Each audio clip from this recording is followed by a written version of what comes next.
Partsezdan hovli so'raganlar uchun katta yo'lga yaqin joyda hovlimiz sotiladi. Ushbu hovlimiz 5,5 sotuq. Xo'p, manzilini ko'radigan bo'lsak, Partsez Mustafo restoranining ro'parasidagi ko'chada joylashgan. Ushbu hovlimiz aytib o'tdim, 5,5 sotuq, 10 ta xonadan iborat. Gaz, suv, svet, kanalizatsiyalardan umuman muammo yo'q. Ushbu hovlimizni mana ko'cha tomondan ko'rishingiz mumkin.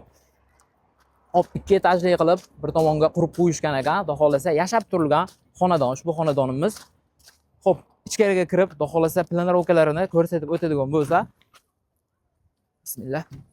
Hop, ko'rishingiz mumkin. Garajlari bor, remontlari oxiriga ba'zi joylari yetmagan, podvallari ham bor, 10 metrli.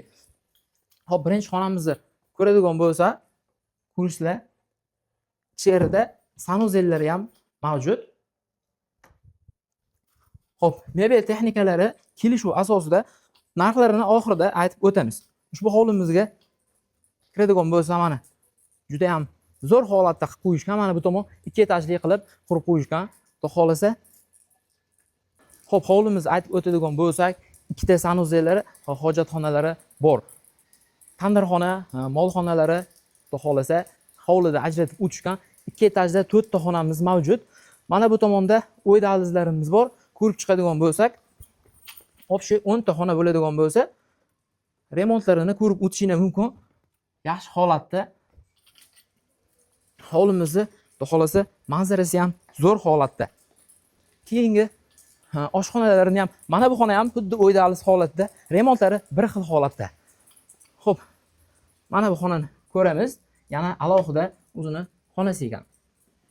Televizorlarini ham o'rnatib qo'yishgan ekan. Mana bu oshxona qismi, oshxona 2 ga bo'lingan ekan. Xo'p. Ko'rishingiz mumkin. Mana bu yerda hojatxonalari bor. Xo'p, tandirxonalarini ham ko'rishingiz mumkin. Bu yerda qo'y xonalari. Bu tomonda yana 4 ta xonamiz mavjud. Xo'p, birinchi etajda hop yashab turishgan ekan, ikkinchi etaj qumsuv holatida.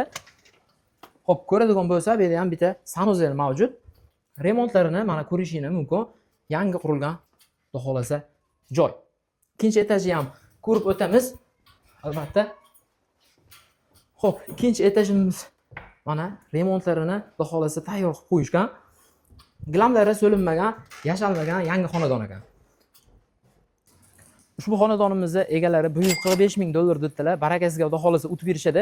Ekrandagi raqamlarga qo'ng'iroq qilib bemalol aloqa chiqishingiz mumkin. Xudo xolasa ushbu shinam hovlini sotib olishingiz mumkin.